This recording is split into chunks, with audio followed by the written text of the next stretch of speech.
Returning to the scene of a trauma is often a trigger, or a type of place like a dark hallway might be enough to bring on a horrible reaction. TV shows, news reports, movies, all of these things have the potential for showing you a similar trauma that often sets off symptoms. So basically, they're everywhere. How do we navigate that in this world?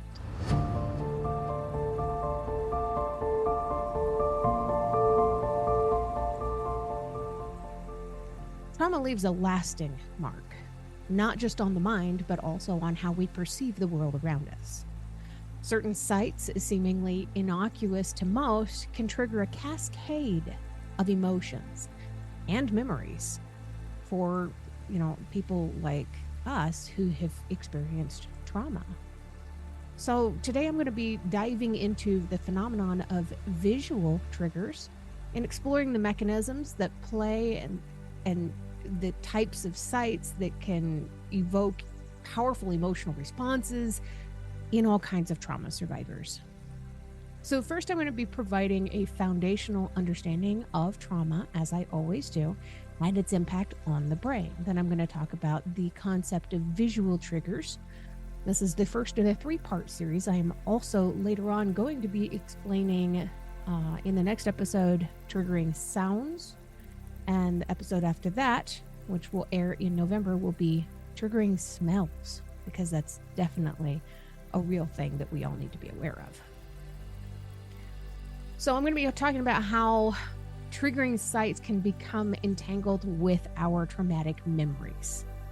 So eventually I'm going to get into specific examples of visual triggers categorized by a type of trauma that they might invoke. I may use personal examples. I do that often. So be warned, this is your trigger warning. So it's important to understand trauma and its impact on the brain. Trauma is any experience that overwhelms a person's ability to cope with it, leaving them feeling helpless and unsafe. It can take many forms, including physical or emotional abuse, accidents, natural disasters, or witnessing violence. When a traumatic event occurs, the brain goes into a fight or flight mode. And often when we talk about this, we only mention fight or flight, but that's not to exclude the freeze or fawn, or what my friends and I often call freeze or please. If you're not familiar with that phrase, I have mentioned that a couple of times on the podcast. The freeze is where you have a negative response. It doesn't mean that you react in a negative way. It means that you have no response at all. You aren't responding. It is a negative response. But the please is the same as fawn. It is where you would do whatever you can to make the person who you deem to be dangerous happy, so that they are less dangerous to you. Okay, so now I got that out of the way.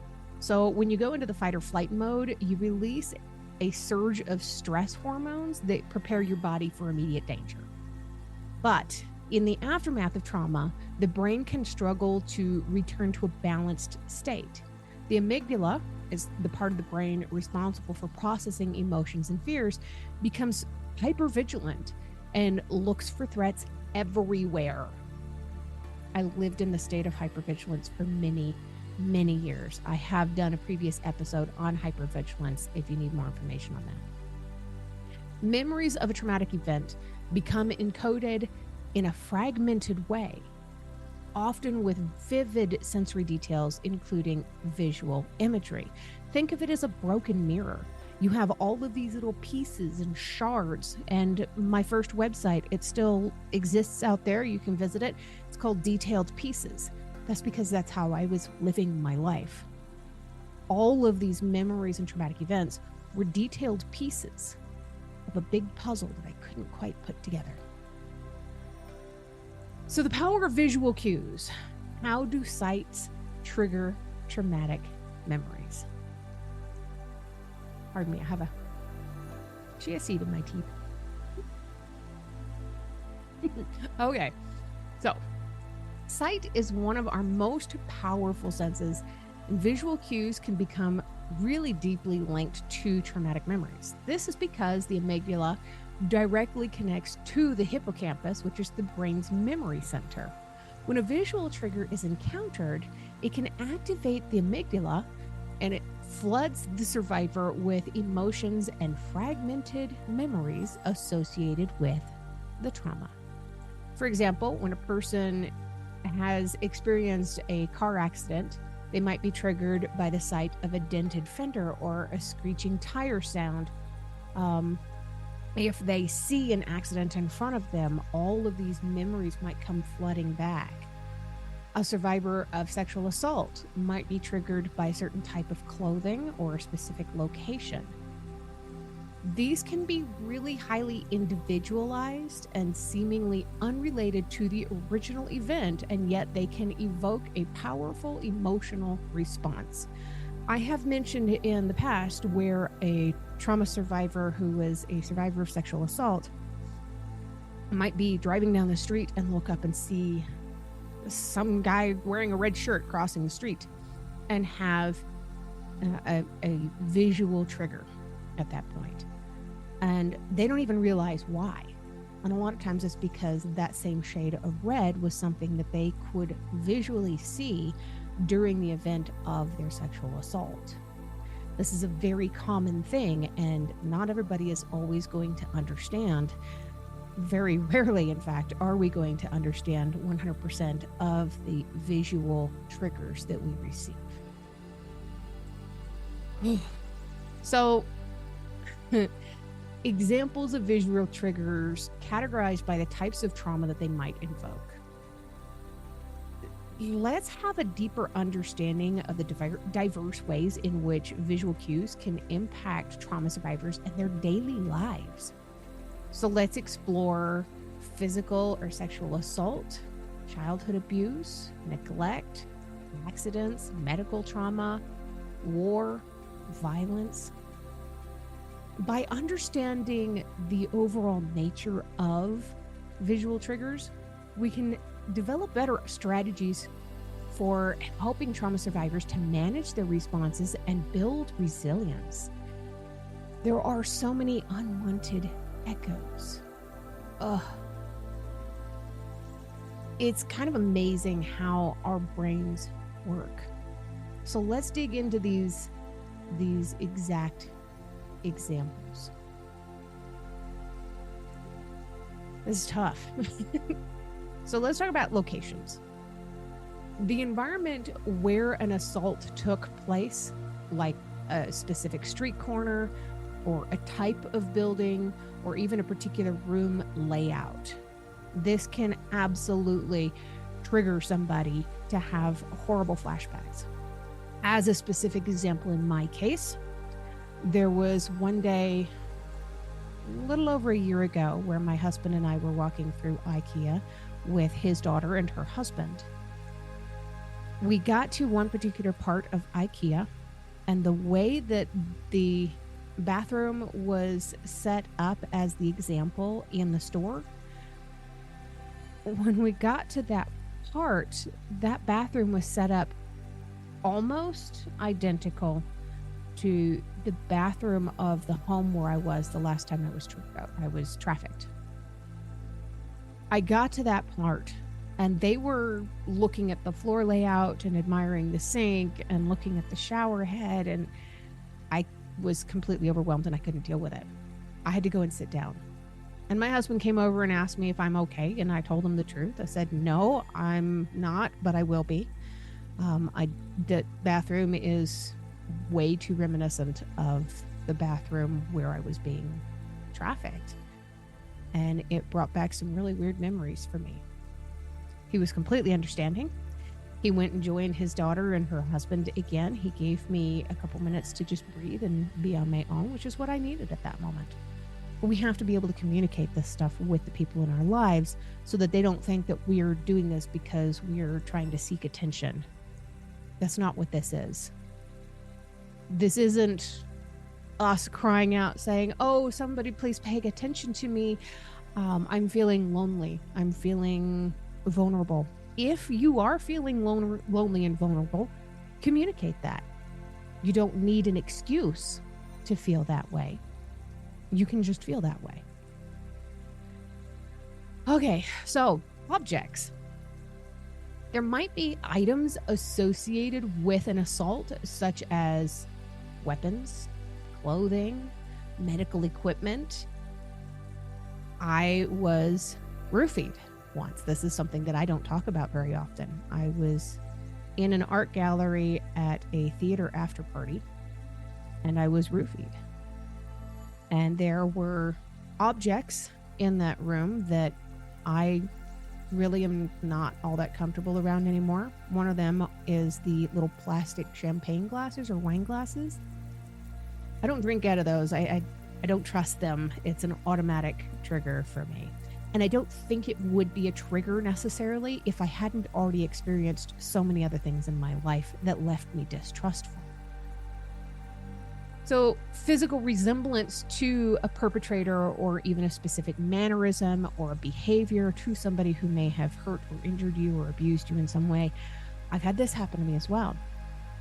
I was walking through a store when I saw a man who looked very similar to the last person who trafficked me. And I knew for a long time that this guy was out there still looking for me and trying to hunt me down. And I really wasn't comfortable with that. It terrified me for a long time. And when I saw that guy, my first reaction was a racing heart that felt like it jumped straight up into my brain and was bouncing off the inside of my skull. I hid behind a clothing rack like I was some little kid playing hide and seek. It was a very weird feeling. It took me a couple minutes to calm myself enough to recognize that that was not that person and that I was okay. Since then, I've had a much easier time of dealing with these kinds of things when they come up. At that time in particular, I hadn't been back here for very long, and it was absolutely terrifying. So there's also colors and textures that can be present during an assault or an abuse, and these things can bring back and dredge up all of these horrible memories for you. It's not fun. These triggers can be incredibly specific, and they can seem absolutely mundane, but they can evoke intense emotional responses. For survivors of like a hospital assault, they might be triggered by the sight of a white lab coat or sterile medical equipment. For people who have survived childhood abuse or neglect, they might be triggered by sights of things related to their caregivers or the environment where the abuse happened, like people who were in the abusive, the abusive caregivers, or the figures of authority that trigger feelings of vulnerability. They don't have to be those exact people. They don't even have to look like those people. They just have to have that particular role for somebody else, and you just witness them in that role. And it can be terrifying, and you can be overwhelmed by this sense of complete and utter distrust for them. So there might also have been items used during the abuse, such as belts or weapons or household objects, wooden spoons, leather belts with metal conchos on them. Yeah, it's there. It's all right in there. And locations associated with an abuse, like a specific room in a house, a schoolyard, a religious institution. I have known a woman who was abused in the basement of a church, and she has a sense of overwhelming, triggering panic whenever she gets too close to a church. So there could also be signs of neglect as being a trigger, like rundown buildings. If you were a child who was neglected, you might not even understand what it means when you see a rundown building that has been completely devoid of any kind of human nature interacting with it. This can be absolutely triggering, and you don't even get it. But it's because you subconsciously see yourself as that building. If you see empty food shelves, that can trigger feelings of abandonment and neglect and things that you may have experienced in your own childhood. They can be particularly challenging. They can present in everyday life, and they make it really difficult for survivors to avoid them entirely. It's pretty horrible. Horrible. It's awful. So for the people who have experienced like accidents or medical trauma, the scenes of the accident at a hospital room, a specific medical equipment used during treatment, a particular stretch of road, that kind of stuff can be really triggering. Vehicles similar to the ones involved in the accident, medical tools, casts, bandages, stitches, all of this stuff can be super triggering for somebody. A visual reminder of procedures that somebody may have endured, like needles or scalpels or specific machinery. I absolutely have a horrible triggered reaction every time I see something happening with eyeballs. And I don't know 100% why. I do know that I wore an eye patch when I was a kid, and this was because I had a lazy eye. So one eye, my left eye, is my dominant eye. I would be able to see straight ahead with this one, but my right would get lazy because I wasn't using it enough. Eventually it'd start to kind of point off to the side. That's what you call a lazy eye instead of cross-eyed. The lazy eye. So they put an eye patch over my left eye so that my right eye would get stronger. And it did work, and that's the only thing that I can think of that's associated to having to deal with my eyeballs when I was a kid. But I nearly passed out in a vet's office when I saw a vet inspecting a cat's eye. No idea why. No idea. I may never figure that one out. So other sensory details like flashing lights from an ambulance or the flashes of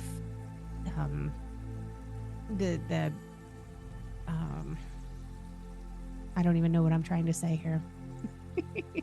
So anyway, all of these visual sights can be really particularly challenging. They can impede healing and make it really difficult to return to normal activities, especially if they involve medical treatment or transportation. We also have to talk about the people who have endured wars.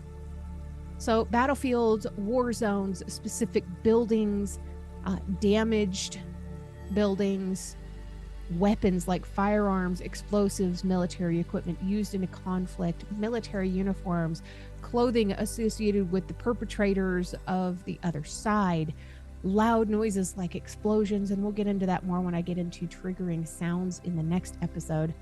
But flashing lights, this kind of stuff, even fireworks. I know for the majority of people who have this particular type of PTSD, if they do react to fireworks, it's usually to the sound. But in some rare cases, it can actually be to the sights also. But it can also include things like news footage.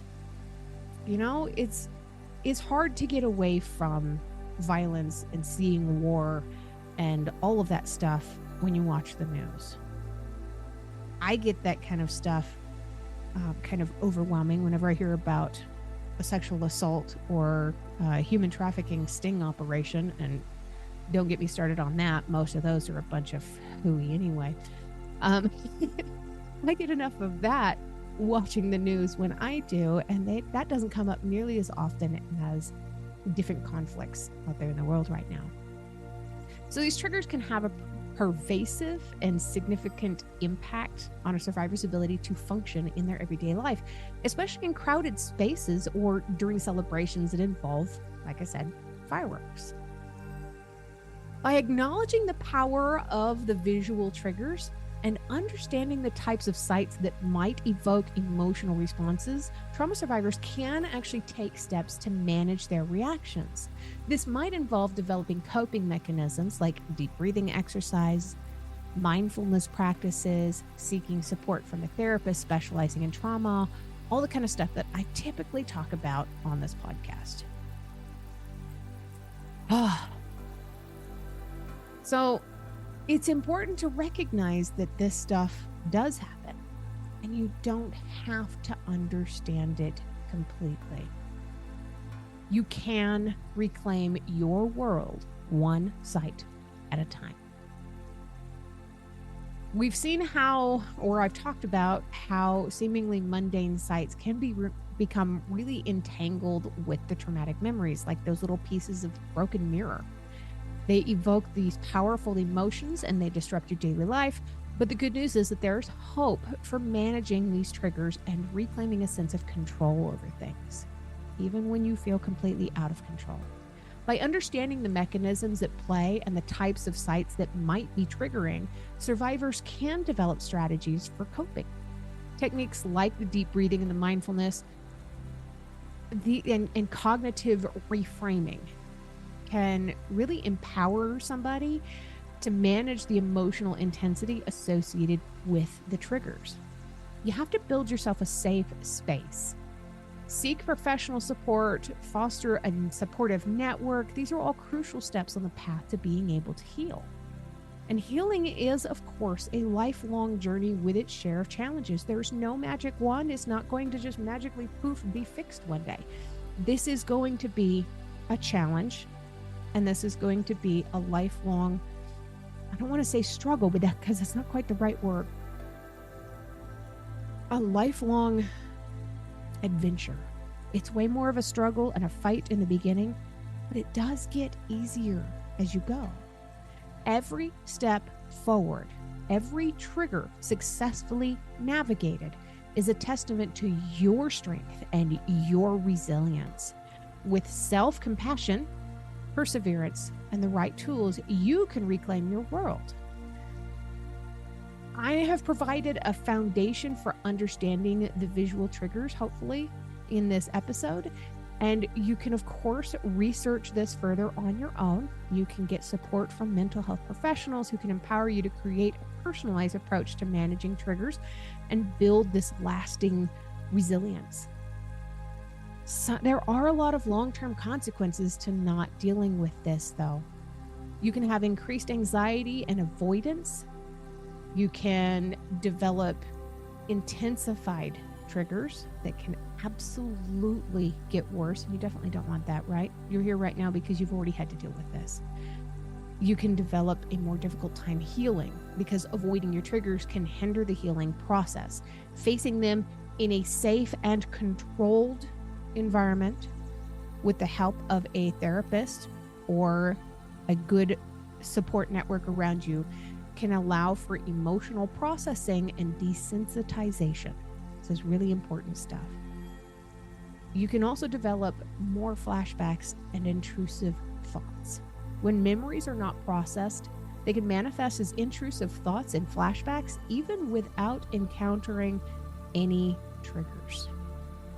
Disassociated emotional numbing is also a really big issue here. As a coping mechanism, some survivors might disassociate from their emotions or surroundings entirely.